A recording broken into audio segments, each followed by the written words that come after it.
Oh, it's been said a bard's life can often be a hard life, or hill and dale to rove and always move from town to town. And some folk have inquired if ever we grow tired of ranging all around the world and never settling down. But one should be a little wary of remaining stationary. 'Cause comfortable is lovely, but it's not the way we grow.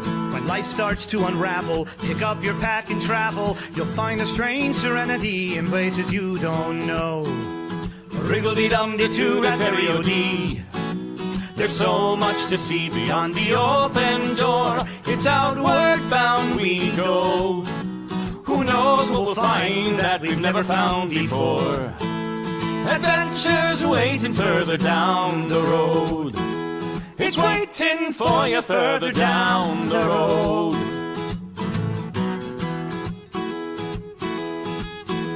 You've got no map for showing which direction you are going. But why start on a journey if you know where it will end? And once you recognize, To anticipate surprise, you'll relish every twist and turn that lies around the bend. Wriggle-dee-dum-dee-doo-rat-terry-o-dee-da-dee-da-dee. There's so much to see beyond the open door. It's outward bound we go. Who knows what we'll find that we've never found before. Adventures waiting further down the road. It's waiting for you further down the road.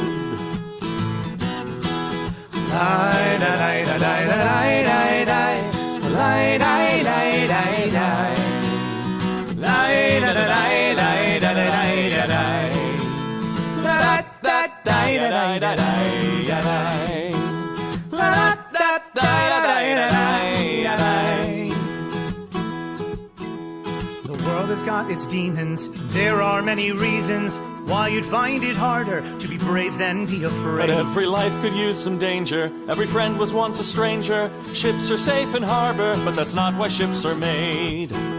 Wriggle-dee-dum-dee-doo-rat-terry-o-dee-da-dee. A fwit-da-dee-da-dee. There's so much to see beyond the open door. It's outward bound we go. Who knows what we'll find that we've never found before. Adventures waiting further down the road. It's waiting for you further down the road.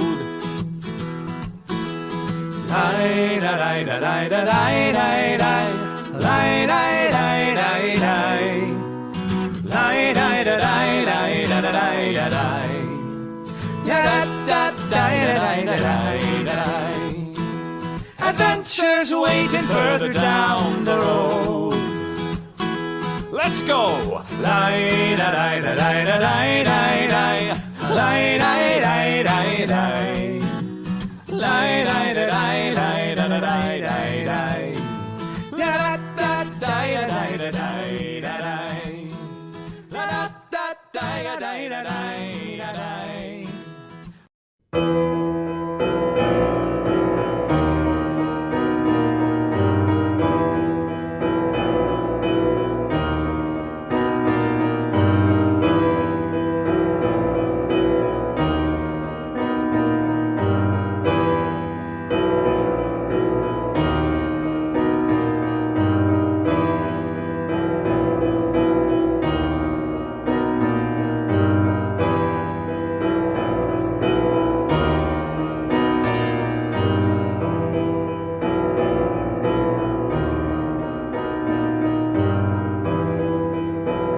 Good evening, friends, and welcome to another episode of Gothic Horror Gaming here on Nat 21 Adventures. Before we get started, a quick thank you to our sponsors. Our main sponsor right now is renadventures.com. Ren Adventures, if you ever wanted to tour a foreign locale with your favorite Renaissance Fair performers, this is your chance. Go to runadventures.com. They do all sorts of tours. But coming up next, this July 7th through 14th, they are doing a Dungeons & Dragons castle tour. During the day, you will go through castles in England and Scotland, and at night, you'll get a chance to play D&D in those very castles. So check that out. I'm not sure if there's any space left, but you can certainly check out in the near future and see if there is a spot. Also, we would like to show that we have our new schedule. Our lineup for January is finally correct. So you can see there, this coming Monday, we have Modern Monday with Lady Prudence at 8 p.m. At 8 p.m. on Tuesday, the regular Nat 21 Adventures. I believe they're doing a sort of a grab bag sort of pickup games with lots of one-shots right now before getting into the next campaign. Wednesdays, obviously, Creating with the Crew at 12:30 with Shoshi and Cubby. And then, of course, us here at 9 p.m., Gothic Horror Gaming. And on Thursdays at 10 a.m., Sonnets with Shakespeare. Tomorrow, a special On the Road edition. But we'll be discussing more of that after the show is all finished. A little bit about what tonight's game is for those who may not be familiar. This is a horror-based tabletop role-playing game. We're doing a live play with various performers from the Renaissance Fair community here tonight. This is a horror-based game, however, so I do want to warn you that there is descriptions of violence and gore and blood, things of common phobias. There's a lot of things that people might be a little bit upset about, squeamish about. So if that is not your cup of tea, we completely understand. Be sure to check out one of our other games, one of our other streams at other points. We will totally understand. But if horror is your thing, then my goodness, do we have the show for you tonight. Now, people have asked very often, what systems are you using? So I will go over them once again. We are set in the Chill universe. Chill was originally a Mayfair game, tabletop game back in the 80s, and then it went through several iterations. We're using their setting.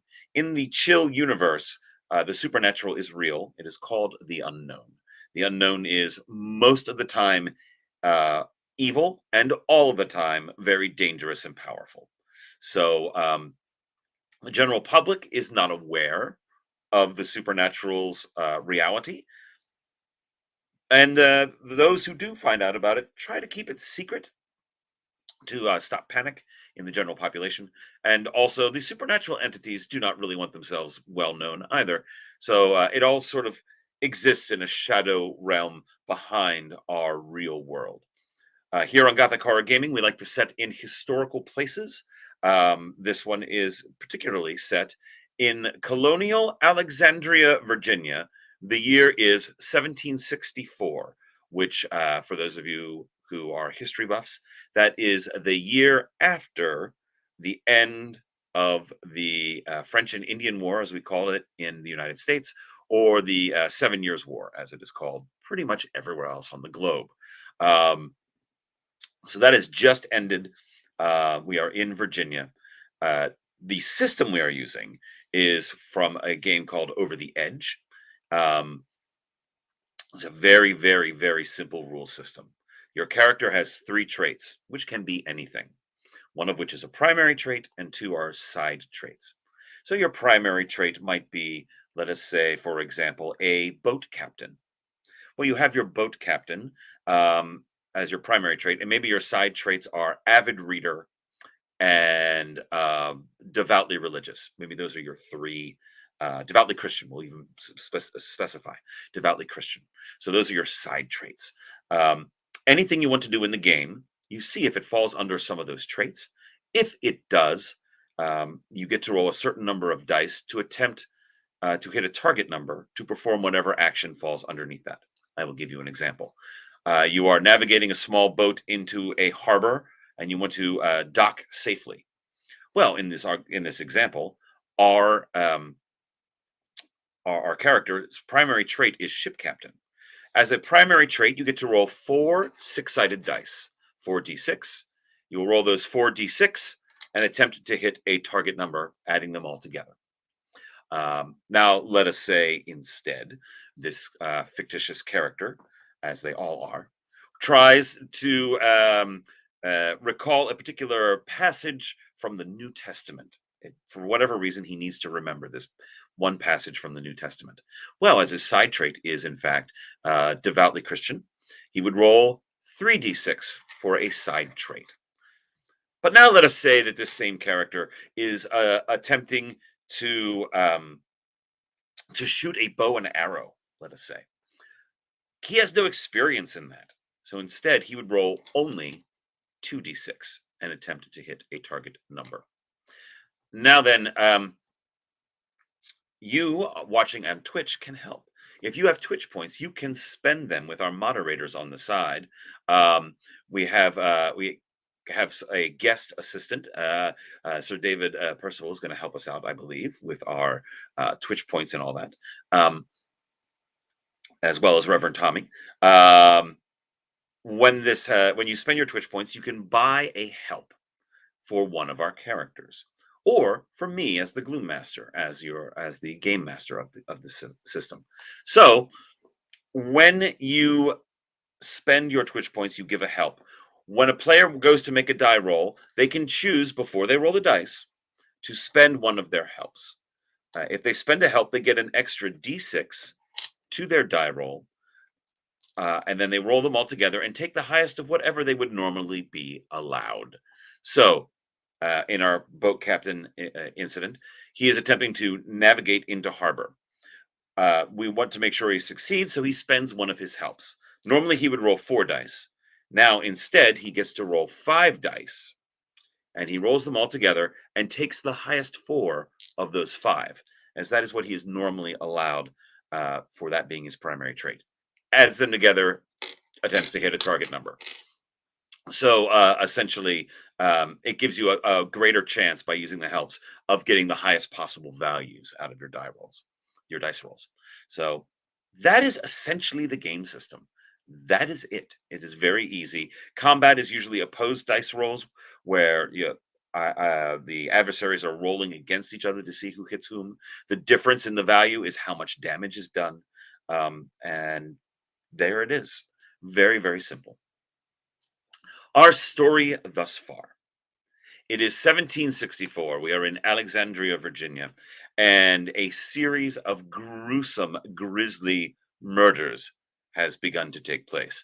There was a gentleman, I will refresh everyone's memory, a gentleman by the name of Stephen Taylor was found on the edge of his tobacco farm, hanging from a tree, dead, hung by his own disemboweled intestines. His horse was eventually later found in the woods, ritually sacrificed upon a stone slab. This led our concerned townsfolk, who are our players here tonight, to do some investigating around town, and discovered another gentleman who was also murdered in a similar fashion, but this time in his own home. This is John Sewell, found in his own house in downtown Alexandria, Virginia. No signs of struggle in either of these cases. Also disemboweled, hung by his own organs. The link that the players have discovered thus far is an Abigail Hutchinson, who was staying in the local tavern for a brief period of time. The Mason's Ordinary is the name of the tavern and inn. She was found disoriented, wandering the streets. She stayed there for a little while, and now she is out and about, living somewhere else.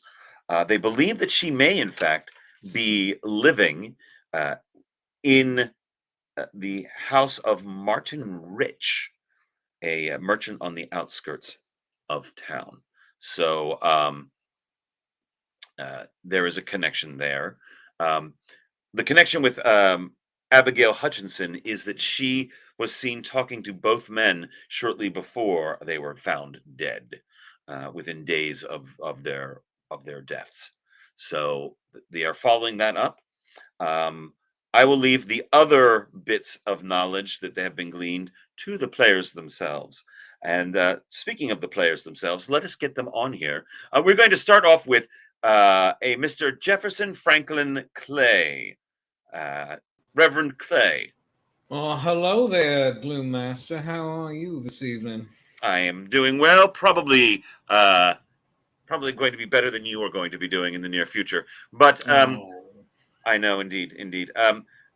You discovered a number of things about our victims. Would you care to elaborate? Well, yes, they all have ties to the Massachusetts Bay Colony, specifically the Salem area. According to my notes here, we have someone being descended from one of the judges. We have someone else being descended of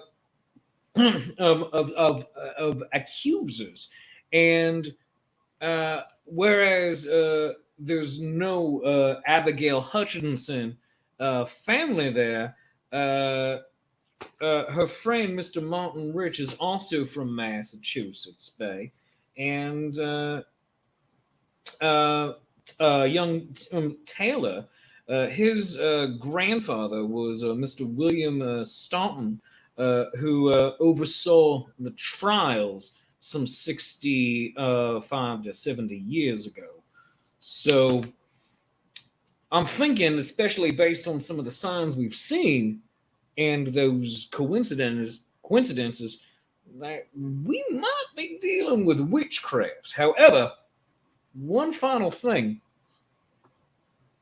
Us Quakers, we have a very touchy relationship with that because the Puritans up in Massachusetts, they liked to equate the Quakers with witches as well, and we will be hanged and scourged and whipped and have our ears cut off. So maybe not. I don't know. We shall see. To give a different perspective, we also have a New England perspective, no less. We have Comfort Gooden. Comfort. Good evening, good sir. What do you recall about your investigations thus far?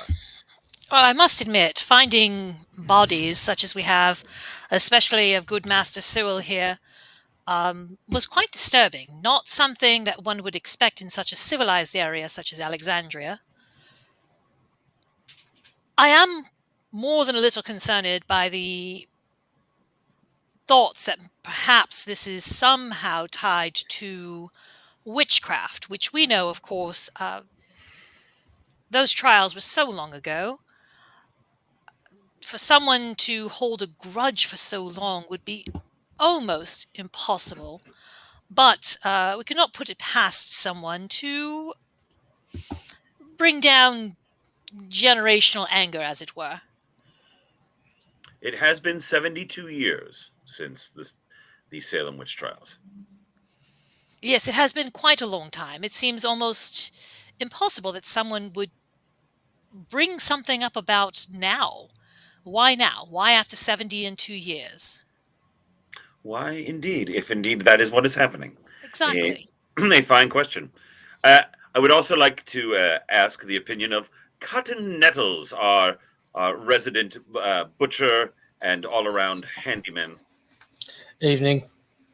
Nettles, what do you recall? Well, let's not forget about some of the most unpleasantness that we saw in broad daylight, which was one of the animals of the horse of Stephen Taylor was slaughtered as well and arranged in a way that's absolutely abominable. Its innards were laid out in such a way that it's clearly some kind of... It means something to someone, and not anyone I'd really like to meet. Mm-hmm. This is true. And finally, we have Jonas, our trapper, our outdoorsman, our woodsman. I have no idea what to make of this. I'm not saying it's witchcraft. I'm not saying it's not. All I know is when we went to talk to this last feller, it spooked him. Because now he's loading up to get out of town. Yes, as a reminder to everyone, Jonas circled back while everybody else went back to the church where they would hopefully be safe from any untoward things. Jonas circled back to investigate on Martin Rich after they had warned him that he might possibly be next. When Jonas arrived and hid himself just off of the road to observe, he noticed that there was a carriage has come around, and Martin Rich and his servant are loading up the carriage with all sorts of traveling trunks. Seems to be in a great deal of haste. Jonas, we're going to come back to you in just a moment. But everyone else, Jefferson, Franklin Clay, Comfort Gooden, and Cotton Nettles, you are at the church. You are ignorant of this current state of affairs. What are you doing at the church? I am reading through my materials that I have. Both the Bible, where in Exodus chapter 22, verse 19, it says, "Thou shalt not suffer a witch to live." But are we dealing with a witch? And also, as a Quaker, we don't go in so much for the death penalty. And so I'm reviewing that and also the books by Cotton Mather to see if I can find any more coincidences of symbology. Very well. Give me a roll for your ecclesiastical acumen. All right, one moment. While he's doing that, this is the same churchyard where Stephen Taylor was laid to rest, was it not? It is indeed. I'm going to go outside to the grave to see what condition it is in. Very well. Jefferson, if you would give me a quick die roll here. Yeah, the die roll, I had a 19 on religion. Very well. You find it hard to believe that this would just be some random coincidence, that you have a person of a descendant of the president, the presiding individual over the Salem witch trials, and also a descendant of one of the judges of the witch trial, have both been slain here in a matter of days in such a gruesome fashion. That, combined with the occult symbology over the deceased, obviously ritually sacrificed horse, leads you to believe inescapably that if the person who is perpetrating this is not involved in the occult, they are at least emulating it. There is no doubt in your mind at this point, after going through everything, that it is truly, certainly related to each other. Cotton, you are outside. The grave earth is still fresh. It has been filled in, but it is still fresh and loose. It has not rained yet, so it is not packed down at all. It's just roughly thrown over top. Is there anything about them? Has a marker been enabled yet? I don't imagine they'd have time to chisel a new one, but certainly. There is a simple stone headstone with a cross engraved on the top of it, inlaid, sort of a boss into it. But there is no name or dates or anything yet. It looks, given your past, it looks like this was a stock tombstone that has already been carved to this point in case it needed to be used. It has now been used. And you assume someone will come back in and finish it off again over the next couple weeks? I take a having looked around. I venture back inside. Very well. Comfort, is there anything you were going to do during all of this? Not particularly. If I recall correctly, we were actually waiting here, hoping that Martin Rich would be a smart man and join us here. He had said you had given him that option. Please come to the church with us where you'll be safe. And he said he would meet you there in the morning, is what he had, the last words from him. And then he basically said good day and closed the door. At the moment, I am simply making the surrounds as comfortable as possible for us to wait for the long night. Very well. Meanwhile, on the other side of town, Jonas, you are observing the servant and Martin Rich coming in and out with various trunks and putting them into the carriage. Is there anything you would like to do at the moment? No, for now, I'm just going to keep watching. Basically, at this point, I'm looking to see if it's just the two of them or if anybody else comes along. Basically, whether they're fleeing from something or they're fleeing with something. All right. I would need you to roll your tracking trapper skill twice, if you would, please. The first one is a 13. All right. The second one is a 16. You are sitting there, crouched down in the ditch along the side of the road, looking across the lane and down the street a wee bit. You're by the creek, I believe. We determined that you were down in that recess of the creek. Yeah. You are almost bumped into a person in the darkness. Apparently got very close to you, was moving away from the general vicinity of the house along the stream bed and sort of bumps into you. And it is it's dark, but you think it's a young woman. Okay. So she definitely has seen me. She totally just plowed into you. And Okay. And gives off a little gasp that she quickly stifles, but does not turn and flee from you. I'm sorry, ma'am. Who are you? Jonas, furrier, in town to do some trade, out to get away from. I need to get away. Can you help me? Away from what? She glances back over her shoulder and looks back at the house.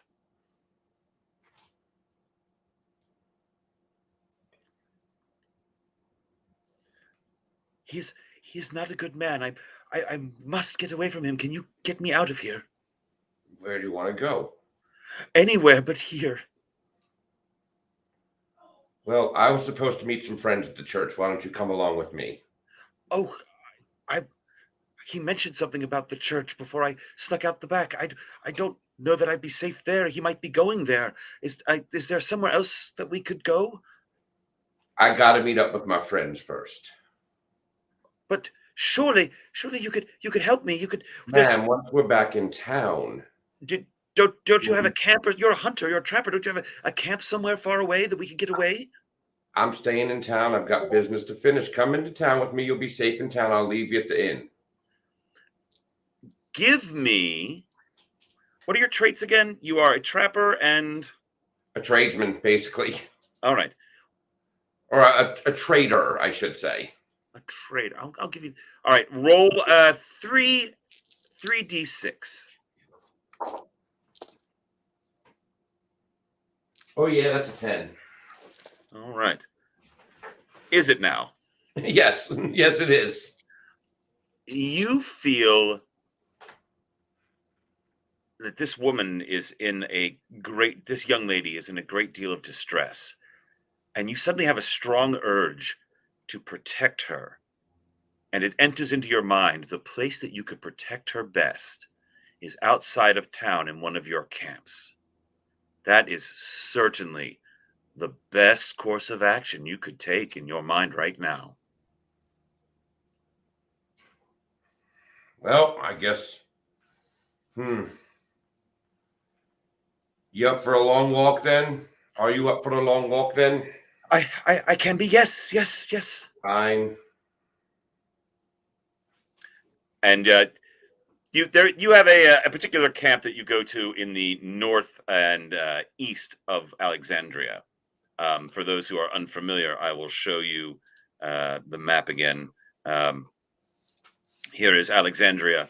So off to the north and east of the upper right corner, out past there, is where, Jonas, you have one of your camps.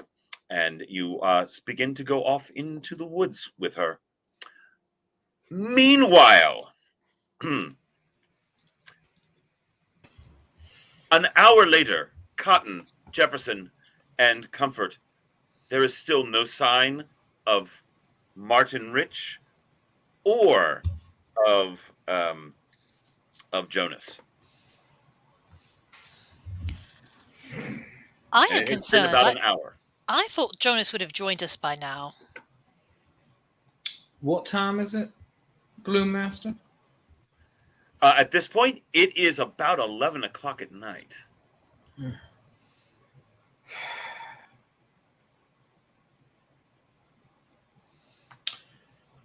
Ordinarily, I would say we should go maybe send out a search party. But on the one hand, Jonas is a good, sturdy fella who I'm pretty sure can take care of himself in a scrape. And on the other hand,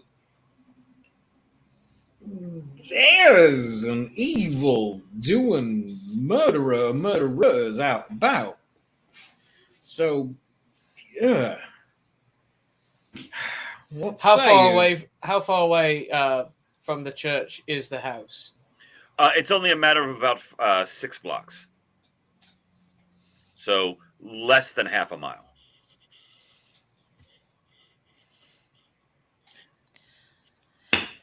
Let's go. I'm going to. I don't know if it's something I could borrow from the church for protection, for luck. I've got the horseshoe that I've got. I've been just. I haven't let go of it since we saw the second body. What sort of talisman would you take from the church? I don't know. It is a Church of England church. So there is still some iconography, not nearly what a Catholic church would have, but I'm researching something for you really quick.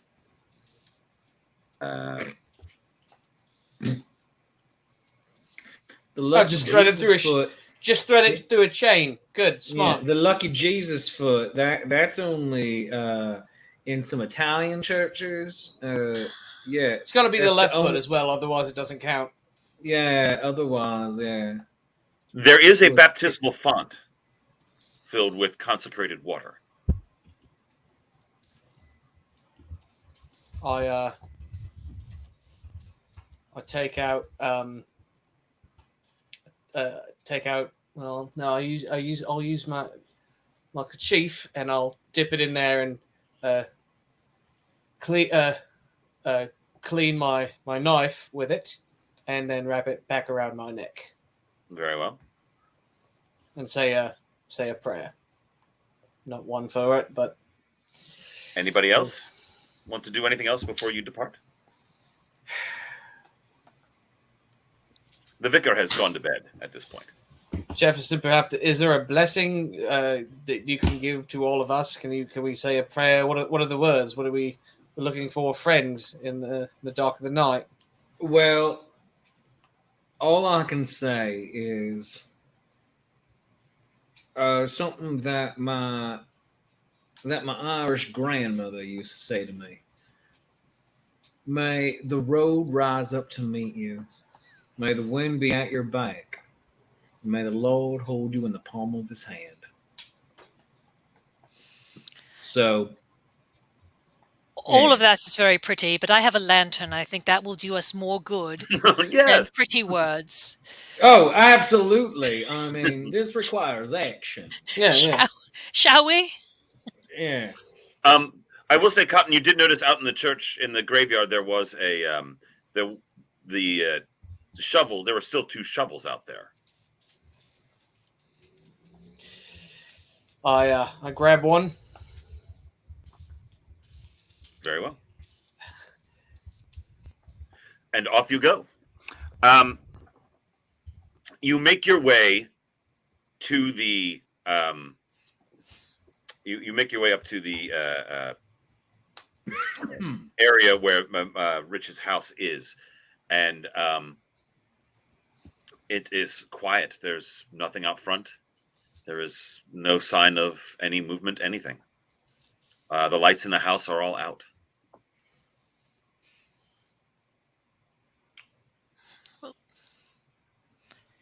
Jonas did say he was returning here, did he not? He did. Yeah.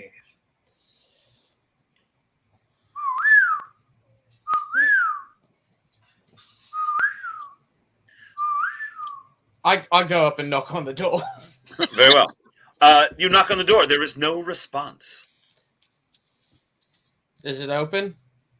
No, it is not. It is locked. I let the others know, and we must be careful. There are wolves about. Yes, the wolves are attacking Comfort Gooden. Oh no. I don't know. I feel like she's gonna go happy into that good night. I mean, probably. That's my cuteness. Should we? Where? Let's see. If I was Jonas, well, most times I would see him in the morning. It was in a ditch. We'll see if we can't find his. Seem to look for tracks. Very well. Cotton, I will let you roll 3. I would like to use a help. Very good. Comfort, I would let you roll a 3. Jefferson, if you wanted to search, you're not very good at this. You can roll 2. all right, yeah. So if I'm rolling 3 and using a help, I use all 4, or I you roll 4 dice and you pick the 3 highest. Thank you. I rolled 2 dice, but I rolled an 11. Not bad. I know. I rolled a 16. 13. 16. And Cotton, what did you get? 13. 13. By dint of the fact that Comfort has the lantern, she discovers that there is it looks like a wet trail that comes out of the stream. People probably in the past half hour-ish came out of this stream and slogged through the far bank and went off to the north and east. Some muddy footprints lead across the road. Cotton and Jefferson, as you are circling around trying to find, you do manage to go around behind the house. There is a carriage house with a carriage there, which has a couple of trunks thrown into it, but no horses hooked up to it. Curious. Meanwhile, out in the woods, Jonas is out in the countryside, absent, missing, nowhere to be seen. I think he stepped away, or is lost to all time in the woods. Poor Jonas. Oh well. And so,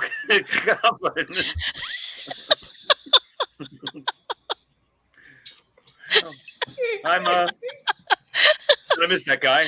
Oh well. Is Jonas dead? We lost Jonas.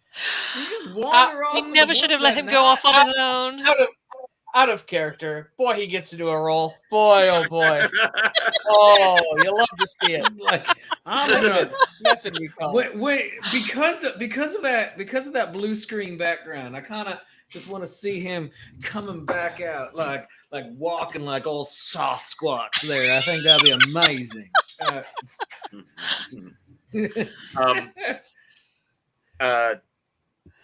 So yes, you've discovered a carriage, no horses, some luggage on it, and Comfort, you have discovered a trail that goes off to the north and east. I'm gonna climb up and open up the luggage. Hey, that's someone else's property there. Mm-hmm. You're right. All right. Just Yes. let you know. Well, normally it would I'm not not be left taking unattended. anything. There's no Very well. one here. There's It no is one. rather There's no one in the house. There's luggage out here. Very well. Master Cotton is correct. It's rather strange. Cotton begins to go through the trunks. Cotton, roll me 3d6 as you search through everything.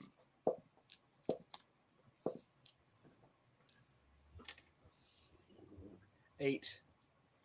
8. You're discovering there's it's clothing. It looks like it was kind of stuffed in here in a hurry. You would gather. You see, you do find a bag that is strange and oddly lumpy, but in the dark, it's hard to see what's inside.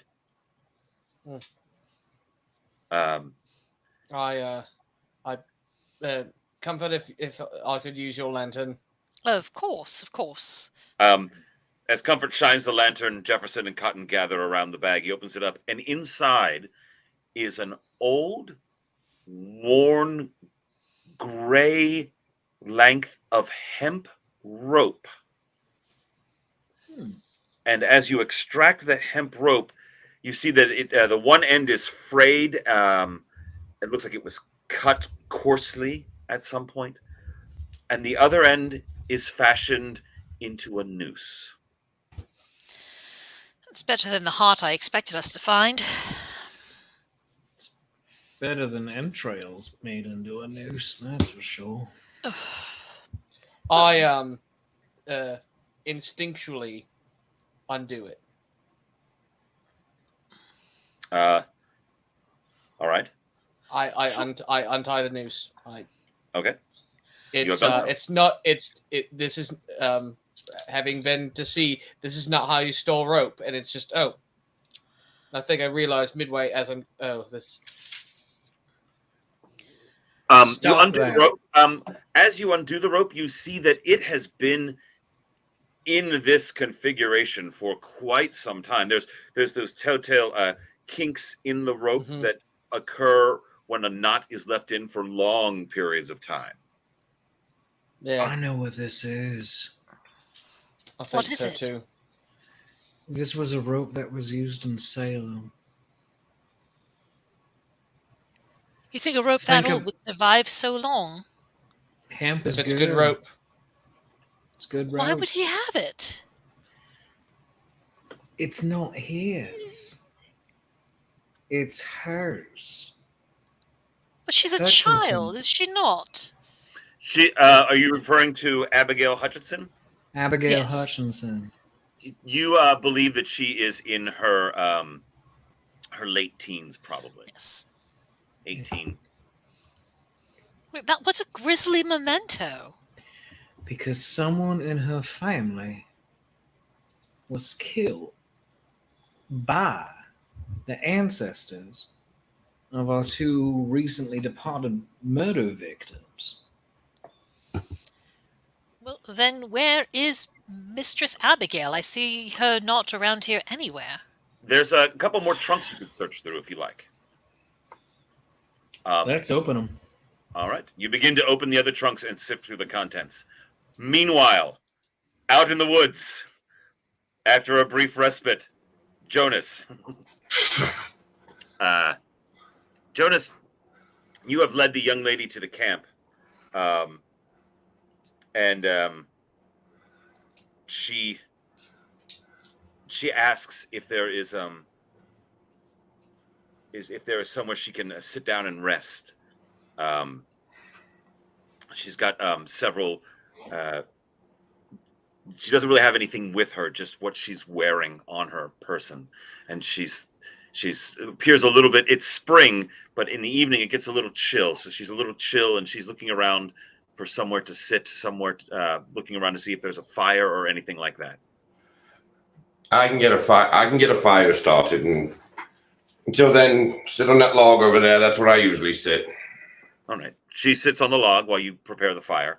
It is a small matter for you. You have stockpiled kindling and wood and kept it underneath some cover. So an old tarpaulin to keep it dry in case you needed to light at a time like this. You finally light the fire. She huddles in close for warmth. She looks across at you. Her eyes kind of get a little doughy, and she's like, "Thank you." You don't know What's your name, miss? Oh, my name is Abigail.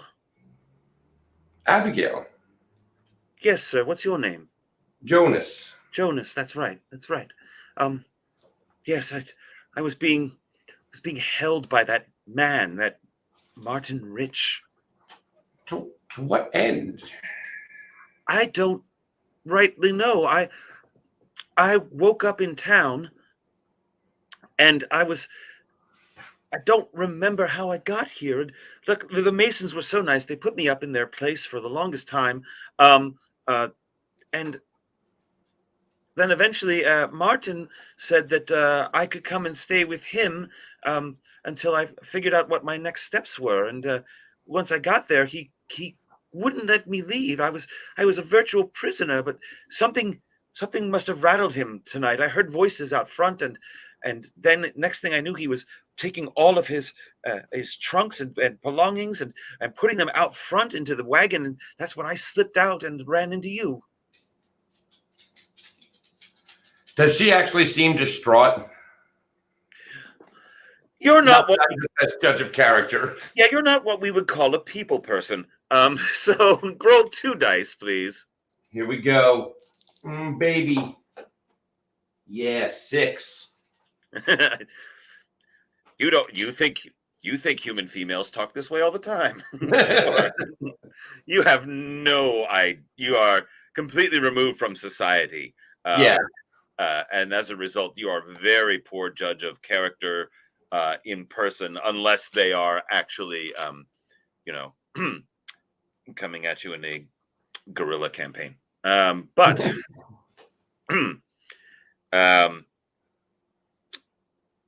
she kind of moves up next to you, and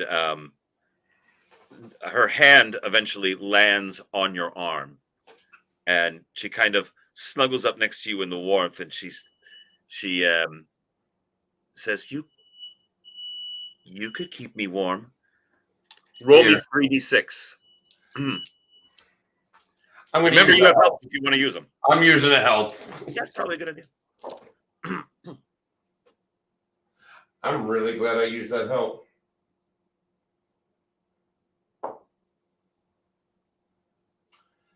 $15.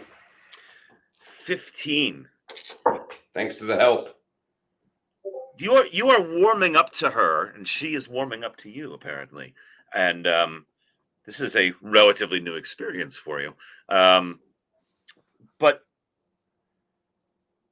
there's a moment where you catch a glimmer in her eye in the firelight. At first you think it's just the firelight, but looking back into her eyes again, you have seen the look in that eye during the war. You have seen that look in the eye of hardened killers in the war. It gives you a moment, and she it causes you to start for a moment. And a look crosses her face, and she goes, "Well, damnation, You've ruined everything. And you are struck from behind in a blow to the back of the head. Meanwhile, going through the contents of the trunk, you discover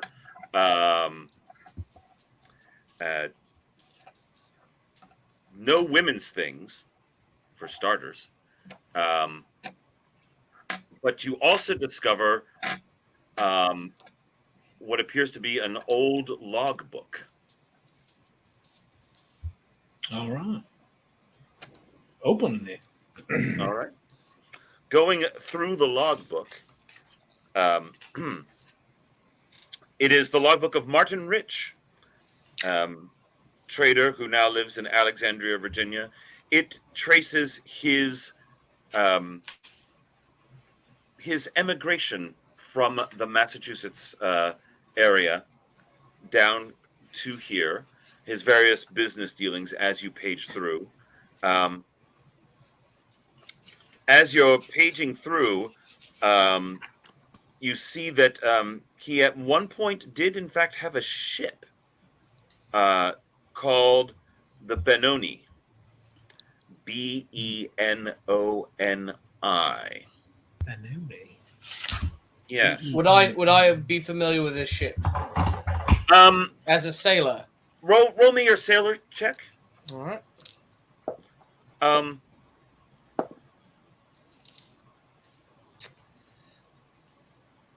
That is a 14. 14. You have never heard of that ship? Looking over his shoulder at the logbook that Clay is holding, judging by the cargoes and everything, it's a small sloop, so it does not surprise you. It is not a large merchant ship. No. It was a smaller vessel. Jefferson and Comfort. Comfort, can you roll me 3d6? Jefferson, I will allow you to roll 4d6. As you are looking at the logbook, and then you look over at the Cotton Mather's book in your hand, and you're thinking about things. So if you would all, Comfort, roll me 3, Jefferson, roll me 4. Use helps if you like. I'm going to use a help on this one as well. All right. Because I have so many, so thank you. I rolled a 7. 7. Oh, okay. My God. I rolled a 20. Thank you, helps. As you are going through the books, and something is gnawing at your brain, and it suddenly occurs to you that one of the victims of the Salem witch trials was an old woman named Martha Corey. She had been previously married to a man named Rich.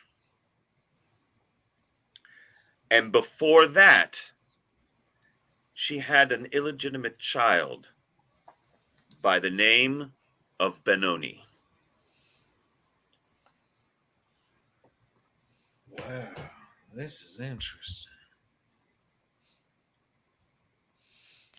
What is interesting, Master Jefferson? Martin Rich has a ship named Benoni. That is an odd name, but what is special about it? All right, so Martha Corey, wife of Giles Corey, she had her first husband, and she married a man named Rich. And she also had a child named Benoni. How old would that child be now, if it still lives? Mid-70s? Yes. A child, the child Benoni would certainly be in his 70s, if not 80s at this point, if he was still alive. So perhaps Master Rich's grandfather?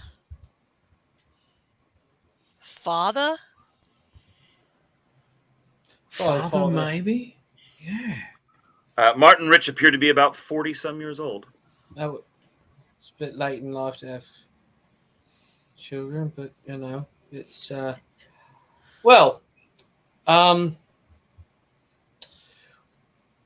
this is all very interesting. We should also let's look for Jonas as well. Maybe just let's talk on the way. all right, walk and talk, but maybe Abigail Hutchinson is not who we're after. Maybe it's Martin Rich. You think he could be the one who is doing such horrific things? If he's descended even tangentially from Martha Corey, he might want everybody related to who took out his ancestors to be wiped off the map. But then why run?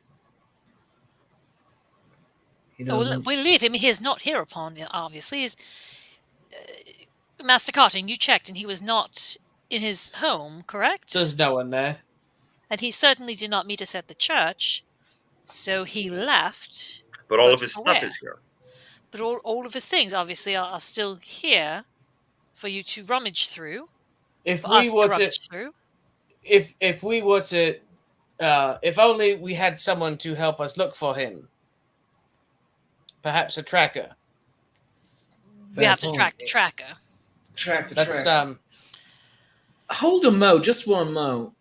Can I look inside the carriage real quick just to make sure there's no one in it? I mean, the luggage was on the back or the top. Yes, so it's an open carriage. Oh, all right. And so looking in, there's obviously no one here, but there's also no horse or tack on the carriage as well. Nothing can be seen there. I need you all to quickly roll me. Let's see. Comfort, give me a 4d6. Cotton, give me a 4d6. Jefferson, give me a 3d6. 3d6. All right. The dice are not with me tonight. I rolled a 12. As did I. I rolled a 12. 17. 12.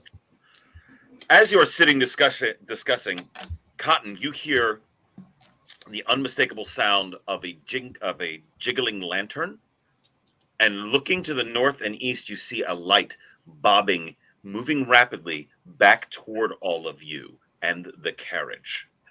Obviously being carried by somebody who is running back to the house where you are. We should hide. We should hide. There's someone coming. Oh, all right. Going to bank the lantern. Very well. Quickly, everybody give me a, let's see, for hiding. Comfort and Cotton, I would say you have 3d6s for hiding. It kind of falls underneath your side traits sort of thing. Alas, I would say our poor Quaker is not necessarily good at hiding. No, I'm not. I'm an academic, man. So roll 2d6. Remember, you still have some helps left. I'm going to use a help on this one. Let me get you your... I am saving my helps. There are your helps right there. Oh, that help didn't help me at all. Comfort, you have 5 helps stockpiled. Yes, but you have seen how I shoot. I have to know that you don't have a gun. This is true. I have a 14, however, that I rolled this time. All right. 12. Hiding and Cotton? 12. 12 and Jefferson. Even with the help, I rolled a 4. Very well. Did you hide behind the lantern? Were you trying to pretend to be a lamppost, just holding it above your head? I think I'm doing a great job. Here, I will go hide behind the lantern. It's right there. Excuse me, everybody. Look at that Quaker architecture. Look at it. It's so... He's nigh unto invisible. So Cotton and Comfort managed to dash around the sort of stall area where the carriage is. Jefferson, however, goes to jump over behind, trips and falls, and is laid sprawled out next to the carriage. Hello. Meanwhile, out in the forest, out in the woods, we have Jonas. You come to, your back of your head is very, very sore. You figure you are clocked in the back of the skull by some blunt object. As you awaken, you discover that you are in fact tied to a tree, hands and feet bound around the back of the tree, exactly like that. And as you wake up, you see Abigail is sort of pacing in front of you. And behind her, you can make out, holding a lantern, two men, one holding a lantern, one not. And you recognize the one man as Martin Rich.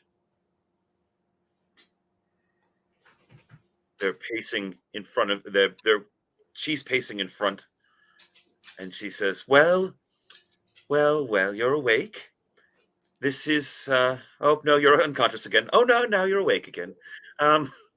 Yes, you, I didn't want it to be this way, you know. I have nothing against you personally, but I can't really have you meddling around. And besides, when our Lord provides a new vessel, who am I to say no? Very well, grandson. Yes, madam. If you would, the rope, please. The rope, grandmama. The rope. Yes, darling boy, the rope. We cannot do the transfer without the rope. Well, I brought the book. The book is very useful. Yes. The rope is essential, however. Did you leave the rope?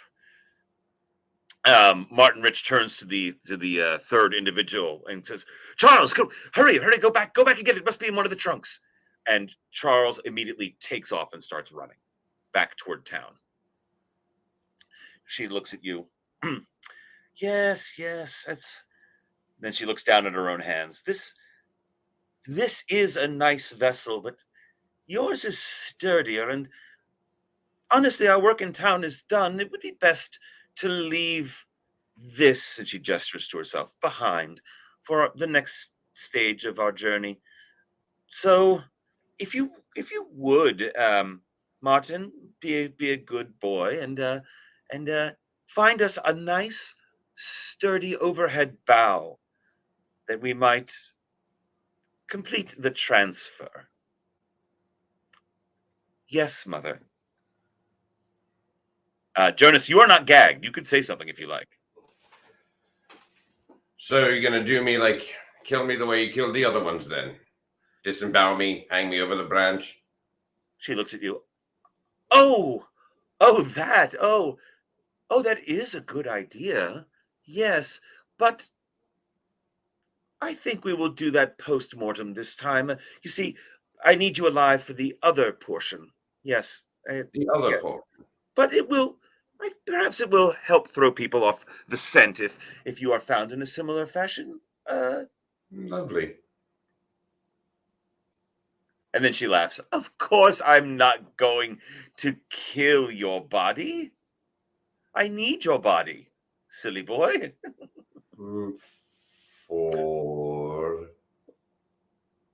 Well, this body is fine, but so much more I could do as a man, isn't there? So much more I could do as a man. No, but you did give me a wonderful idea. We will dispose of this body in the way that you have suggested. Wonderful. So you're going to be me, and then you as me will kill that body in the same manner that the others were killed. Oh, yes, of course. Yes, of course, and with it, the old occupant will be returned to the body, and will nice, neat, tight ends, all tied up in a knot. Get it? A knot. Oh, delightful. And you called the other one grandson? Yes, for he is.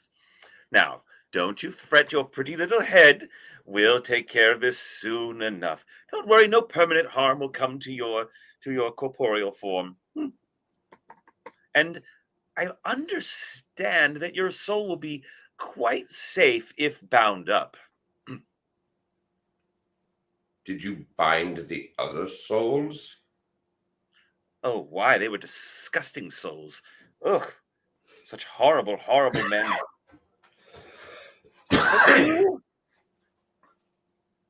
I like this form of yours. This is sturdy. This has seen some action, hasn't it? This has been elbow deep in violence, hasn't it? I'm just not saying. I'm not breaking gaze with her at this point, but I'm not saying anything to that. And she nods. Oh, I thought as much. I thought as much. Oh, this will be a joy. Meanwhile, back at the house. Comfort, Cotton, you are dashed around. Jefferson, you have fallen down next to the carriage. A man comes running in. He is dressed in the raiments of what appears to be a body servant, a manservant of some kind, and he runs on over to the carriage and accidentally kicks Jefferson, who has fallen down. He did not see him. He almost trips over him. Jefferson exclaims, and the man stops up short and says, What? Who are you? What are you doing here?" Oh, hello. He takes a step back away from you. Good evening, Jefferson Franklin Clay. Sorry for being in your way right there. I tripped. What are you doing here in the master's house, in his yard? What are you doing here? He's gathering more composure as he's going. That is a great question, and now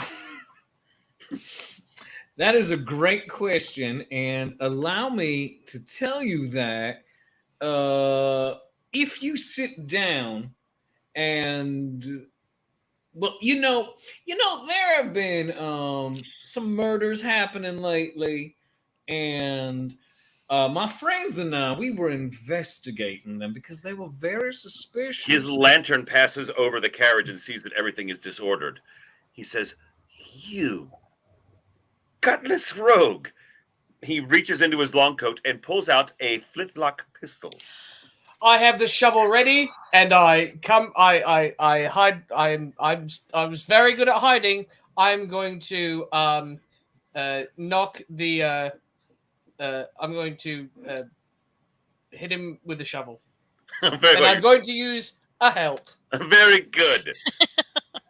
Now, as a butcher, I have used many implements to hit things. And you know what? If he were aware of you, I would say no, that you would have to roll 3d6. But he is oblivious as a side of meat. So I will allow you to roll 4 dice. And use the help? And you may then use a help.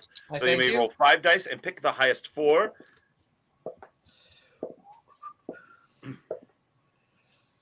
All right. We're looking at a 17. You hit him squarely on the back of the head. He slumps to the ground. The gun does not discharge. It falls to earth as well. He falls to earth and doesn't move. Did you kill that man? Listen, I take the gun and put it in my belt. Listen, things are happening very quickly, and I'm folding him up and putting him into one of the empty cases. Before you do, I'm going to be coming over to see whether or not he's actually still alive. He is very dead. He's very dead. Oh dear. He had a gun on you, Jefferson. That all right? You didn't. He's dead. So would you have been? He's very dead. You just Yes, he is. You just killed a man. He was going to kill you, Master Jefferson. Yeah, not necessarily, and Not necessarily. Not necessarily. Listen. We all lived through that late war, and the muskets and the flintlocks are not always. I'm walking in the direction that I saw the light coming. I turn around only to do this, but you can't see because it's dark. I'm going to follow after Cotton. Cotton and Comfort start walking away. Jefferson, you are left standing there, sputtering. I will pick up a clump of dirt, and I'm gonna put it on the dead man, and I'm just gonna whisper, "Remember, you are dust, and to dust you shall return." I'm so sorry. I'm so sorry. Oh! Very well. You begin walking to the north and east. Actually, with his lantern and Comfort's lantern, you now have plenty of light, and it is very clear the direction he ran from up into the woodline to the north and east. Meanwhile, in the woods, in the forest, we have Jonas.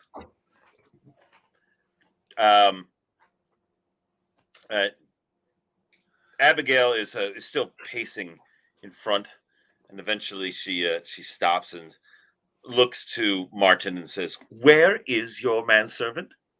Is there any give in the ropes whatsoever? There you are. Are you to try to escape your bound? If I can get loose at all or anything. Very well. Now, normally, I would say that you would. Are you trying to use brute strength? Are you trying to? Well, if I have any give, what I'll probably do is try doing this. Very well. I will let you roll your trapper skill. You're familiar with ropes for setting snares. I will let you roll, and you will be on opposed roll from the person who tied you up. Okay. I, the Gloom Master, am going to use a help on that, though. Great, because I rolled a 13, so Oh.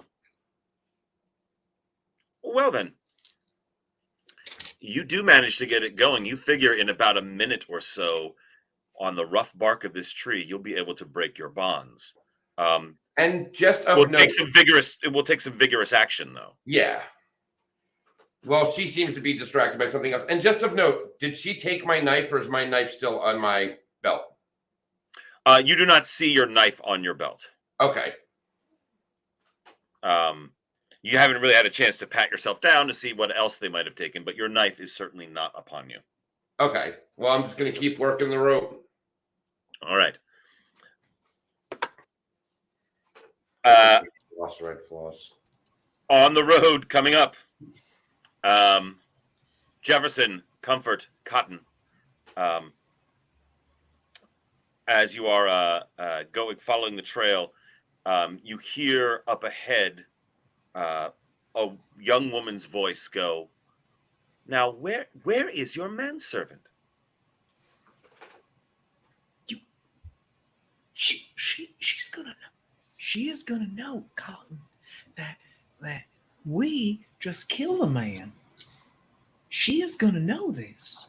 You are about, you would guess, 50 yards away from the woods of where you think she was. Well, I think we should be more concerned that he was ready to kill you for whatever she sent him there for. We were going through his trunks. I mean, it was it is like it is understandable. Like I don't agree Jefferson with it. and Comfort, if you would both please roll me 3d6.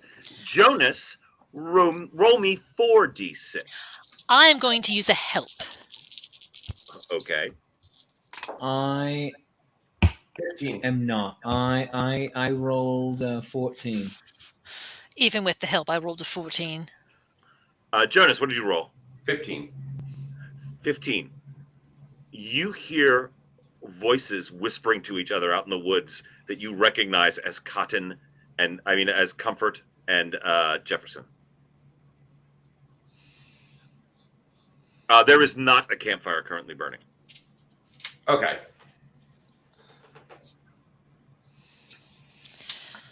Is she still pacing and ranting, or not ranting, but She is stopped now, and she perks up her head. And I'm just gonna start whistling a tune. The two of you, all three of you actually, Cotton, Comfort, Jefferson, you hear a tuneless whistling coming from up ahead, and it is clearly not the woman. It is a deeper man whistling, deeper man's voice whistling. Since we have been walking now without the lanterns, I believe we have been, right? We do not want to approach. Not yet. You were about to turn. You just heard so we still this. have the lanterns. So, all right, we're still night blind. Never mind. There goes that idea. Jonas. I cover one eye. Very well. Jonas, if you would please, roll me a 3d6. Ooh, 16. Abigail backhands you across the face as you are whistling. It does no damage at all to you. It's more of just a stinging blow that just more shocking than anything else. Then she looks over her shoulder at Martin, gestures around behind a tree that's next to your tree, and she breaks off and goes and hides behind the other tree, disappears out of sight. At this point, I need everybody to roll me essentially what is initiative. And what I want you to roll is your most physical traits. Jonas, you will roll 4d6. Cotton, give me an argument whether it should be 4d6 or 3d6. What do you think? I'll do 3. 3? All right, very good. Comfort, I would say for your farm, I would give you a 3d6 as well. Jefferson, you are for farming, that is my primary trait, though. Oh, it is? Yes. All right, I'll let you roll 4. All right. So Jonas is rolling 4, Cotton is rolling 3, Comfort is rolling 3, Jefferson is definitely rolling 2, and other people are rolling other dice. 15. I rolled a 10 on 2 dice. Oh, 19. I rolled a 17.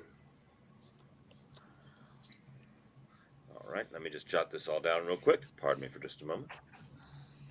Cotton there, Comfort there. We still have our lanterns going, do we not? Yes, you had not had time to extinguish them yet. All right, that's why this is. I'm doing this. It's an old sailor's trick.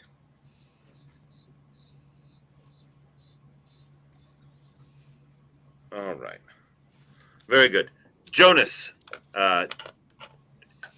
you are the first to act. Well, as I'm assuming my hands are still bound, that I haven't broken through. Correct. I'm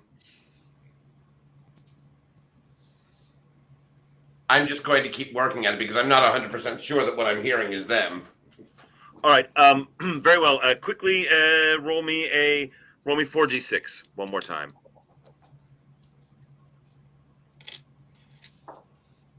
$17 again. The ones around your wrists, the rope that goes around the back, you feel it give and part and break apart. Now your legs are still bound around the tree as well, but your hands are now free. Okay. Comfort, what do you do? I take my knife out of my basket. Yes, we probably are all going to die. I set the lantern down because obviously I do not want whomever is up ahead to see me, and I try to move as quietly as someone in slightly heeled shoes and a big dress, not huge but still large enough, can move through the woods toward where I heard the whistling. All right. Roll me your farmer's roll. 7, 15. Very well. You move up, you assume quietly, and after about going from tree to tree, you can make out up ahead there is the figure of a large man. Looks like he is up against a tree. You think it might be Jonas. Very well. Cotton, what do you do? I'm staying within range of the light of the lantern. I've got my the knife in one hand. Is the pistol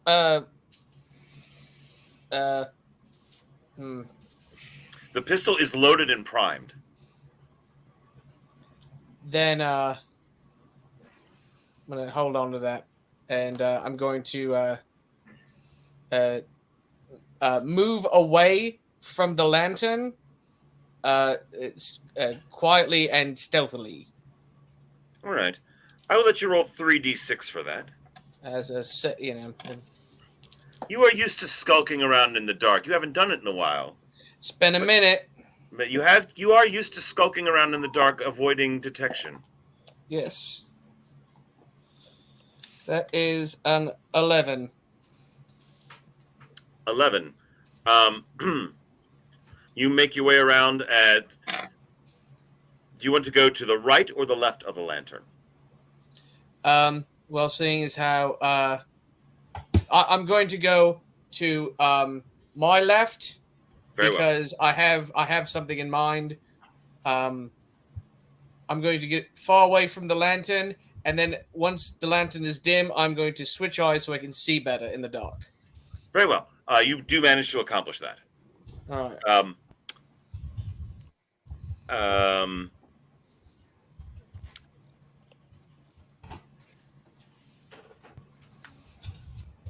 Something happens. And then something else happens. Very well. Jonas, I need you to give me a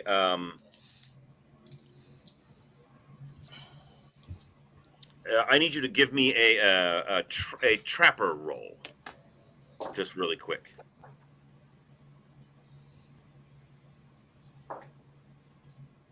$12.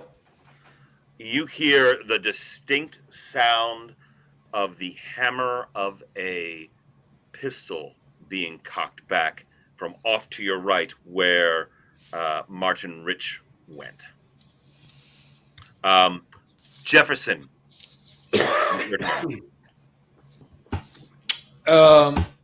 Your friends have disappeared into the darkness.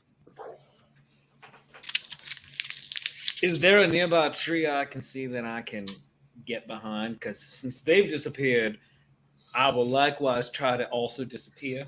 Oh, yeah, you could easily sit behind a large tree. Oh, that's what I'm going to do. Very well. Very well. Jefferson hides behind a tree. Jonas. Can I make out anyone in the dark at this point? Give me a trapper roll again, and Jefferson, give me a 2d6 roll. This is delightful. I rolled a 3. Perfect. There is no way Jonas can fail. Jonas, you see Jefferson. True. You clearly see the form of your Quaker friend, his hat giving him away in silhouette in the moonlight as he ducks behind a tree, but cannot sit still, peeks his head out again to look, and then ducks back again. You are fairly certain that is Jefferson up ahead.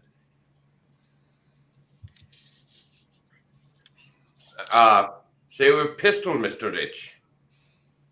So you say that out loud? Yes. Very well. You all hear that. You all hear him say, "Oh, you have a pistol, Mr. Rich." Comfort. Right, I am going to try to get behind Jonas to cut away his bonds. All right. Roll me a farmer. All Your right. farmer trait as you are sneaking around. 5. I literally got 3 1s and a 2. Comfort, you come around the corner of a tree. You come around the side of a tree, making your way right to Jonas, and standing in front of you is a young 18-year-old girl with what appears to be Jonas's knife in her hand. Roll me 4d6. I am also rolling, and I am, as the glue master, taking one of my helps. I am also going to use a help. So remember, you would roll the 5 dice in that case and take the highest 4. 12, 13, 14, 15, 19. I, too, have rolled a 19. The blade scrapes against your arm superficially, drawing a little bit of blood, but no serious damage.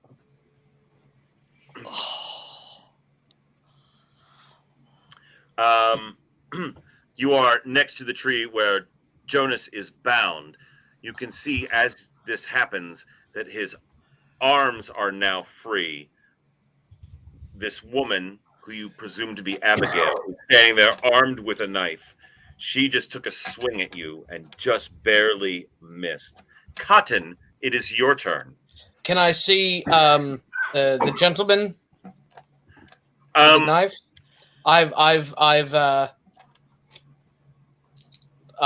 Especially having her, seeing a little bit better in the dark now, knowing that a pistol was cocked. Roll me a 3d6, please. Keep in mind you still have helps. I would very much like to use a help because I'm going to if I see him, I'm going to hack at him. So I will be using a help.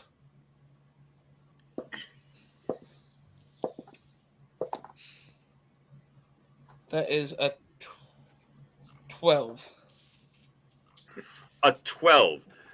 You cast about looking around frantically for somebody with a pistol. You do not see anybody with a pistol.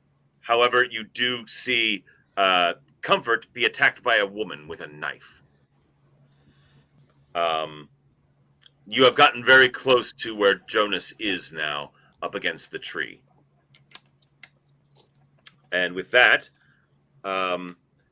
Abigail swings again at Comfort. Comfort, roll again.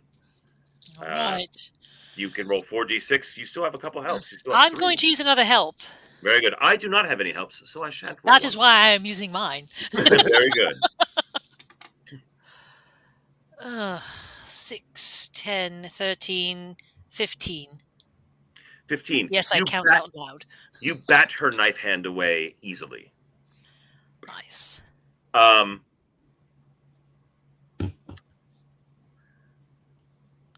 see, what is he going to do?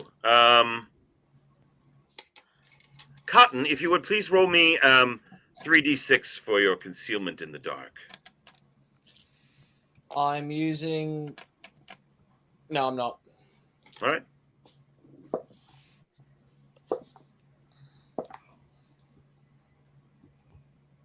That's another 12. Ah, very good. So you do manage to spot now the Martin Rich, who you previously encountered. He steps out from around behind the tree with what appears to be a loaded pistol and levels it at Comfort Gooden's direction, but he does not pull the trigger, as Abigail is also very close by. I'd like to use an attack of opportunity. Yes. I'm using my Bane of long. No, that's a different game. I apologize. That's a totally different game. Bane of Bastards. I attach a gravity clip and let loose. Very good. Jefferson, it is your turn. In your nervous peeking around, you see all of this transpiring. In that case, since I see Comfort fighting the lady, and Jonas still tied up against the tree. Although his arms are free, but his legs are not. I'm going to run over to Jonas and try to help untie his legs. You run up to Jonas. Very well. You close the distance. You reach him. And as you do, you look to your left, and there is Martin Rich, who also has a pistol. This is a familiar scene for you. It is pointed at you. And he pulls the trigger. There is a resounding explosion. Jefferson, roll me 2d6. You have helps. All right, I will use one of the helps. Very, very well. All right, cool. I rolled a 12. I rolled an 11. The shot whizzes past your head. Your ears are ringing. There's a little bit of powder burns on the side of your face as the round careens off into the darkness. But half deafened, you are at the tree where Jonas is located. Jonas, it is your turn. I'm assuming I can't see Comfort or Abigail because they're behind the tree. They're to the left of you. From where you are, from your perspective, Jonas, to your left, Abigail and Comfort are fighting. Jefferson is in front of you. Martin Rich is to your right, and he just fired a pistol across you at Jefferson. You do not know where Cotton is. Okay. Can I reach, like, since I'm still tied to the tree, I have limited motion. Can I reach either of them? That is either fine. The right or the left. And then if I can't, I have a follow-up question. You could make a lunging grab at Martin Rich, but you might overbalance and fall over. Yes. That is a possibility, but you might be able to reach him. Now, how about if I manage to whip the rope? Could I hit either of them with the rope? You could certainly try to hit Martin Rich with the rope. Hitting Abigail might be difficult, as Abigail is directly next to Comfort, and you have no control over that rope. Well, I'm just going to swing the rope at Martin and try to hit him in the face with it. All right. So we're going to do a penalty die because you are still bound. Yeah. So what I want you to do is roll 5d6 and pick the 4 lowest, unless you would like to use a help to counterbalance it. No, I already started rolling, so. All right. So roll 5, take the 4 lowest. I still 18, still rolling 18. I got 3 6s, a 5, and a 1. The cordage with which you were bound flies out and stings him across the eyes. He drops the now spent pistol onto the ground and staggers backwards in and bumps against the back of the tree, clutching at his face. Take that rope to the face. Comfort. There is a woman trying to stab you in front of you. Not a big fan of that. I'm going to try to stab her back. Unlike our dear friend, Master Jefferson, I am not a pacifist. Very well. You have a little bit of experience with knives. I will let you roll 4d6. Thank you. Just a touch. Let's see, 9, 10, 11, 12, 13, 14. Your knife penetrates her ribs on the lower right-hand side of her body. She cries out in pain and screams, "No, no, no, not yet." Not yet. Cotton.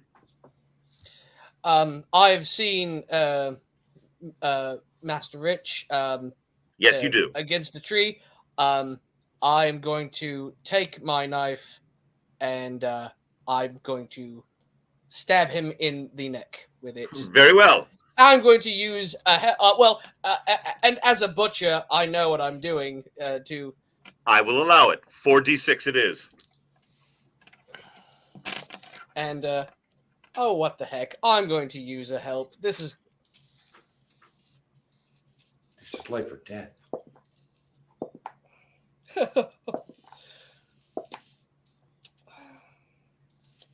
That's a 17, friends. You stab him right in the carotid. A gout of hot blood washes across your hand, hits you in the face. His searing lifeblood begins to pulse out of his neck. He clutches at it vainly with his hands and falls to the ground, writhing, probably bleeding out very soon. We could have asked him a you just killed another He man. shot you. He kind of missed. Abigail sees what is happening and turns and begins to sprint through the woods away from all of you. Undo my feet. Martin Rich flops on the ground and turns ashen gray as the rest of his lifeblood soaks into the mossy soil, and he goes deathly still. Jefferson Clay. I see the man is basically dead. He is very dead now.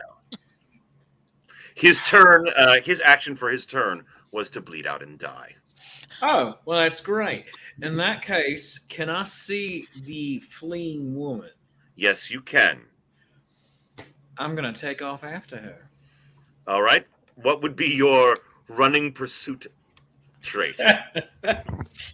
You mean out of, let's see, being a man of God, being being at one point a medical student, and someone who advocates for the equality of all humankind. Mm-hmm. Yeah, sure. Holy Spirit makes me run faster. Yeah, let's go with that. I like that. You can roll 2d6. How many helps do I have? The power of Christ compels you to run faster. Yes. The power of Christ compels. You have two helps. You can use both in one round if you like.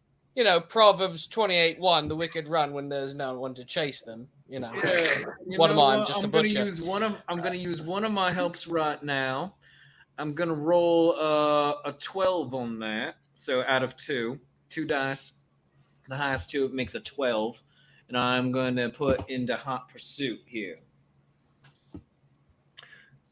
You have a total of 12, you say? Yeah, I'm for my highest for the highest 2 out of 3. Yeah. Fantastic. I rolled an 11. You stumble. You run full tilt, knock her over in your haste to chase after her, and sort of fall on top of her. All right. Jonas. Am I free to try to hold That's her all you get a hands chance down? to do. Okay. You've basically run and inadvertently tackled her. All At right. this point, I feel like my best option is to try to untie my own feet. Yes, you could take the round to untie your own feet. Yes. Comfort. You see Abigail turn and start to sprint away. She gets a couple yards away from you when out of nowhere, Chased. the Quaker bullet, known as Jefferson Clay, comes sprinting through the woods, heedless of all danger and common sense, and collides with Abigail, knocking both of them to the ground. And do I see that Jonas's feet are now freed? As you look over at Jonas, you see that he has pulled the cordage from off of his legs. All right. Well, with my free hand, I hitch my skirts up, and I'm going to run after Jefferson and Abigail, because I'm afraid Abigail is going to gut Jefferson. We shall see. You get to the pile of Quaker and Waif, which is my new law firm. Very well, Cotton Nettles. We had spoken about a continental breakfast. A Quaker waif is a wonderful way to start the morning. For your Continental's breakfast. Yeah, Quaker waif. No, I'm chasing after as well, and yes. You get up to that tangle of bodies, that mess that it is, and Abigail attempts to stab Jefferson on the ground. Jefferson, roll me 2d6. All right. I'm going to use my other help on that. Very well. I'm going to get a 10. Her blade plunges deep into your left thigh. Searing pain like you have never experienced. You think that maybe the tip of it clipped off your bone. Being a surgeon, you know these things. Give me a surgeon roll real quick. All right, that's 3. Your medicine roll, your medical roll. All right.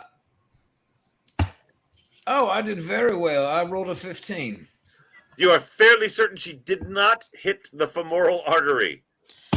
However, out of your normal 12 hit points that you would have, you do in fact now only have 6. As you are badly wounded by this blow. All right. It is Martin Rich's turn. He begins the process of decomposition. And Jefferson Franklin Clay, it is your turn. Oh. Is the knife still in my leg? No. She is an experienced stabber. When you stab someone, you do not leave the knife there. You pull it out so you can stab again immediately. Exactly. Am I on bottom, on top, on side? Where are we? How are we positioned? You are actually on top of her. I'm gonna punch her in the face. Very well.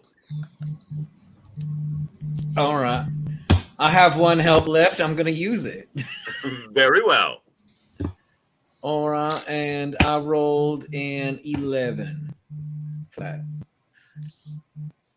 I rolled a 10. So you punch her in the face. It does not seem to do too much damage. It does seem to disorient her.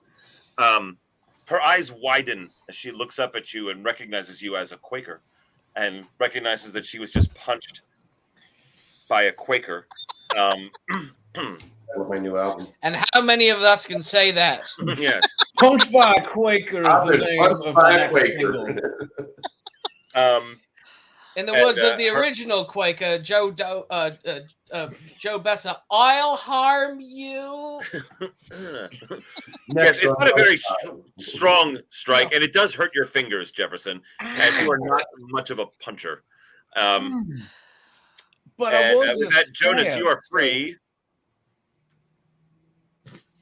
And how long will it take me to close the distance to where? 1 round. You'll be there. All right, then I'm closing the distance.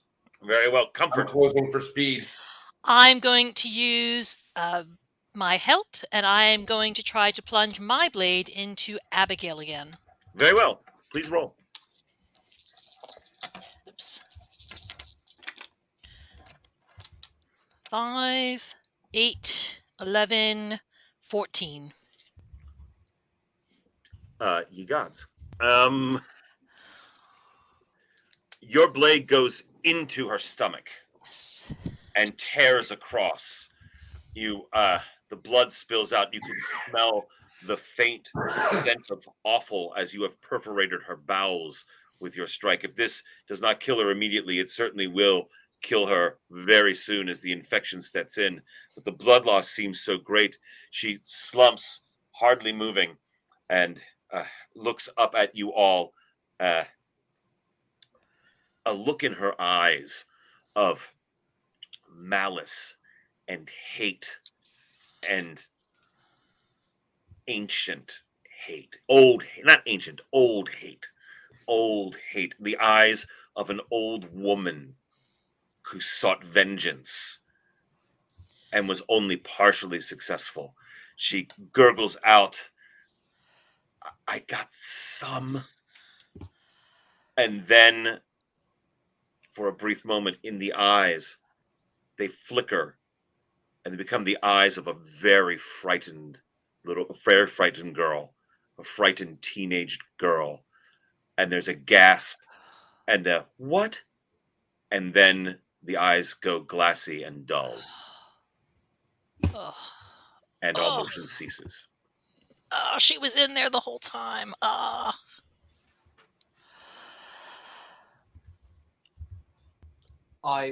We are out of combat. I go over to the body of Abigail, and I take off my kerchief that has been dipped in holy water, and I put it around her neck, and I don't fasten it. I'm not tying it, but I just place it there. And then I take out the horseshoe and I put it in our hands, and I say to all of us, we should pray for her. While that is happening, I am taking off my neckerchief here, seeing if I can staunch the blood flow and try to bring this girl back. Master Give me your Jefferson. surgeon roll. All right. Your medical skills roll. 16. She is very dead. Master Jefferson, your efforts would be better set to yourself. Let me make you a poultice for your leg wound. Much Did- appreciated. Did Abigail say anything like as Abigail before she died? Yes, she had said which No. That's what I wanted to make sure I heard that, yes, she did say. Well, at least I got some of them. because based on everything that just happened to me, I'm picking up a tree branch and I'm standing behind Jefferson, ready to hit him just in case she transferred to him before she left. Comfort dresses his wounds. Nothing else appears to be happening. Explain to them everything that I found out. Her plan was to take my body, leaving that body to what pretty much happened to her. Well, at least she didn't. I'm still keeping an eye on you, buddy. I'm not certain. One wrong move. Who, me? One weird Who hand. are you pointing at? Who are you pointing at? Yeah, I'm pointing at Jefferson. He was the last one to have contact with her. So there was no rope. I just as I'm looking down at her, I don't notice I'm crying. And you know, the blood the blood from the previous two is just it's coming like this happened so fast. There was no reason. Well, not that she was going to tell us. She said We don't something even about know. her work being done pretty much here. I'm assuming that had to do with the other two. We don't even know who she was. Not officially. Like, was she Martha Corey? Or was Jonas, you somebody had that else? previous information when you were stuck out in the woods when she was talking. Oh, did I? Well, Jonas overheard. I will refresh everyone's memory. Jonas did overhear her refer to Martin Rich as grandson. Yes, he did call Martin Rich her grandson. Jefferson, you determined previously that Martin Rich was the son of Benoni, who was the son of Martha Corey. So this was Martha. And Abigail. Well, no matter what, we should bury the body hereupon and be done with it. We should give him. You smell a slight burning smell, a very slight, like leaves starting to catch on fire. And looking around, you see that there's a little smoldering pile from the hot barrel of the pistol that Martin Rich fired. It hasn't caught fire yet, but it is burning next to his slumped over corpse. Smoldering. Or perhaps burn the body. Did we not learn the lesson with the horse? You have a very good point there, Master Jonas. We should burn it. Following the customs of my faith, my friends, if you don't mind, please, we burn the deceased. please. And not for nothing, I sympathize with her, as the Puritans also came after the Quakers as witches. So, Do you? Are you intending on burning both Rich and Abigail? yeah. As you go to maneuver Rich's body, Martin Rich's body, there is a book in his coat pocket. All right. Pulling it out, Reading. it is a book full of occult symbolisms. Wow. Jefferson, give me a quick roll All right. for your religious experiences, All and right. combined with having Cotton Mather's book with you. All right. 15. It is a book of occult spells, it would seem, and there is one that is particularly marked. Reading through it, you see the scanning through the Latin of the text. It does. It is entitled something to the effect of the transferences of souls, and gleaning through it, if someone is killed with an object, if this spell is performed, the soul that is trapped inside the object that killed them can be transferred with another living person.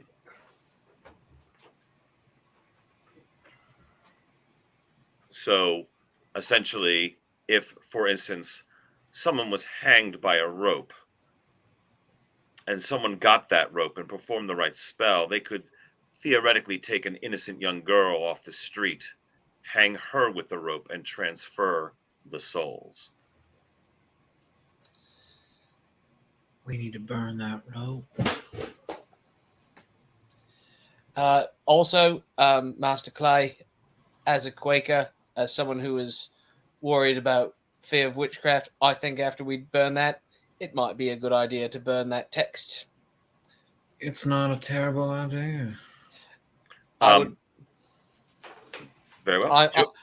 I'm going to make my way over to get the rope, and also see if I can't figure out a way to move a body of the footman over here as long as we're burning things. I have experience in doing that before.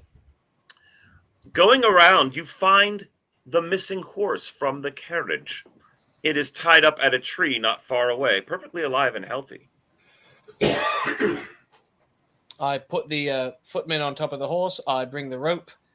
Off we go. The horse, the footman is currently stuffed in a wagon.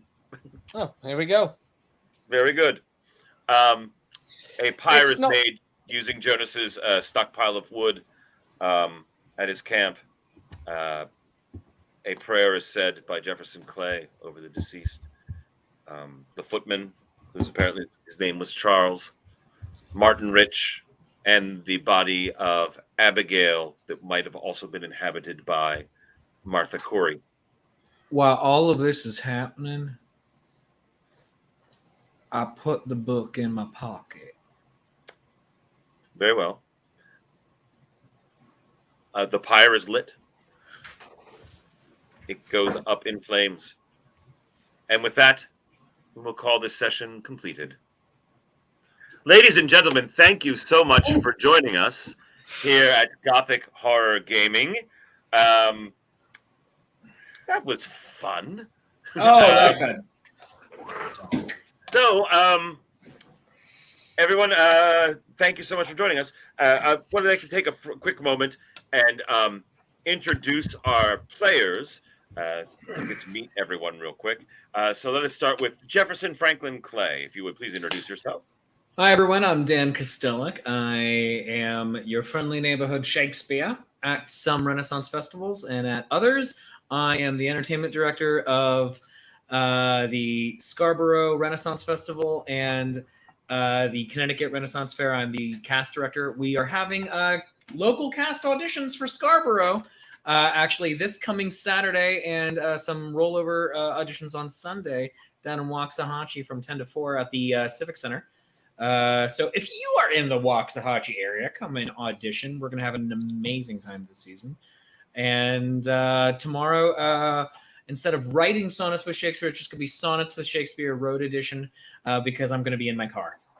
So driving to said auditions. But thanks for being here, and this was so much fun. Very good. We also have Comfort Gooden. Hello, Comfort.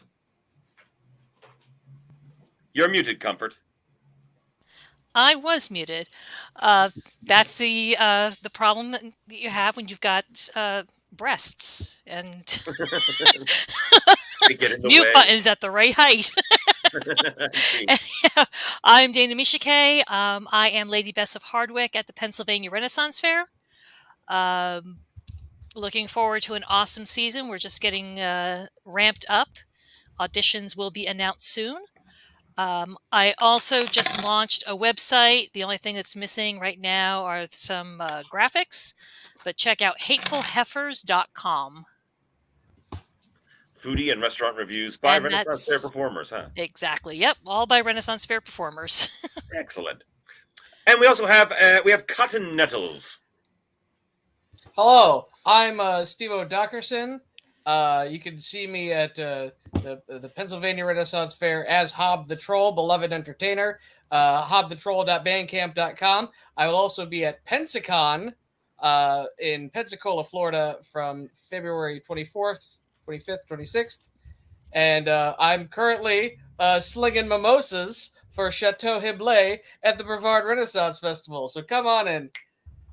Let's drink together. Yeah. And you'll be at the Louisiana Pirate Fair as well. I will, yes, and Royston Badger Noose at the Sterling Renaissance Festival. Excellent.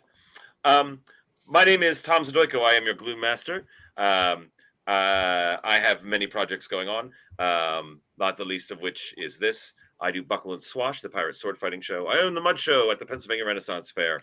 The Mud Skippers will be back again at Pennsylvania. Oh, I didn't forget Jonas. I'm saving him for last. We're going clockwise. Yes, I have the Mud Show there. The Mud Skippers will be there. We just got our contracts for that for the Pennsylvania Renaissance Fair.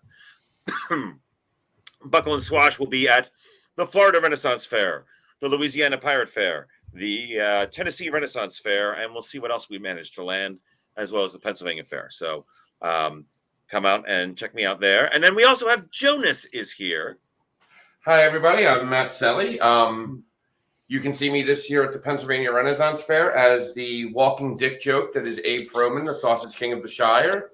You can also see me at the New Jersey Ren Fair as the high-functioning alcoholic Duke of Northumberland. And other than that, I just have my standard message of my one commandment in my Bible. Don't be a dick. There you go. Just don't be a dick. So a couple other things, couple little bits of business. Some of you were aware, some people were new here. That adventure we just played was co-written by many of our Twitch viewers. We had a special session where I got online with some of you who were available, and we wrote that adventure. So some of that horribleness is not my fault. It's from our Twitch viewers. We came up with it together. Thank you, everyone, so much for doing all of that with us. That was very enjoyable. We might have to do that again sometime in the not too distant future. Up next week, we're going to do a sort of a little bit of a bye week as Handler Z, my wife, who has been running things in the background. She is working on her next Delta Green game, which is a modern militaristic horror game that will be coming out. But next Wednesday, I will be reading scary stories. We'll be discussing role-playing games, Renaissance fairs, whatever you like. Please come on by and check that out. And if you're very, very, very good, I will overly dramatically read pop song lyrics, which is always a good time. You can also check out myself and Handler Z at patreon.com, Quill and Quote. Handler Z writes horror and science fiction stories, short stories, generally speaking, and sometimes some dark romance stories as well. And then I narrate them. So being a Patreon member, you get those stories when we create them. She will write them. I will narrate them. You get both versions of it. So check us out over there at Quill and Quote. We're hoping to get a TikTok up here in the next week. We keep running into scheduling snags, so hopefully that will soon happen. We'd also like to thank our perpetual sponsors here at Gothic Horror Gaming, and that is renadventures.com. They do tours in Europe. They are coming up on July 7th through 14th, a Dungeons & Dragons castle tour. You can go tour castles by day in England and Scotland, and then at night you'll actually be playing Dungeons & Dragons in those castles. So I don't know if there's room left. Please check out renadventures.com to be sure. One seat left. Yes, it's got to be a lot of fun. And I think there's our schedule. We also have this coming Monday, Lady Prudence. Our regular Nat 21 Adventure streams at 8 p.m. on Tuesday. Obviously, we are here at 9 p.m. on Wednesday, and at 12:30 in the afternoon, there is Creating with the Crew with Cubby and Shoshi. And then tomorrow, as already mentioned, Sonnets with Shakespeare, the Road Edition, as we are traveling. We also have a book for our Quill and Quote. It's called Dare. It's a collection of the stories. It is available as hardcover and as an audiobook. Recently updated with more stories added. Friends, once again, thank you so much for joining us. This has been a lot of fun. Tell your friends about it. We're going to do more horror here every Wednesday night at 9 p.m. Please swing on by. Is Cotton raising his hand? Yeah, I didn't use all the helps. Can I get the cash equivalent? You will get it in NFTs. All right. Yeah, we will trade your unspent helps for the equivalent in NFTs. Nice. They are Do it the both same way. equally valuable. Do it the same way Okay. Congressman Santos uses GoFundMe money. So yeah. The first man on the moon? All right. Just assume a name of an ethnicity you do not belong to. Start a GoFundMe page. Oh, that is a good point. Thank you for reminding me. There is, in fact, also our Discord for Nat21 and also a Patreon for Nat21. Please come on by. You can join the ranks of the Patreon Saints. There's all kinds of cool stuff over there. Patreon.com/Nat21Adventures and also our Discord server where more of these shenanigans get discussed. So be sure to stop by and see us there. Friends, thank you so much. I'll see you next Wednesday for some spooky public domain stories or stories that we have written so that I can do it all for you. And if any of my players want to come on back next Wednesday and join in reading spooky stories, please come on in. We'll talk about it. Maybe you have one favorite you'd like to read. So if you are so inclined, please let me know. We'll talk about that after the stream. Thank you, everyone. Thank you to all of our new people, all of our regular fans, Quad Kevin, Sally, Sir David Percival jumping in and helping with the Twitch stream tonight. Screaming Dragon, it was great to see you. Thank you. Virtually once again. And all of our new friends who have joined us, thank you so much. Have a lovely evening, everyone. Bye-bye.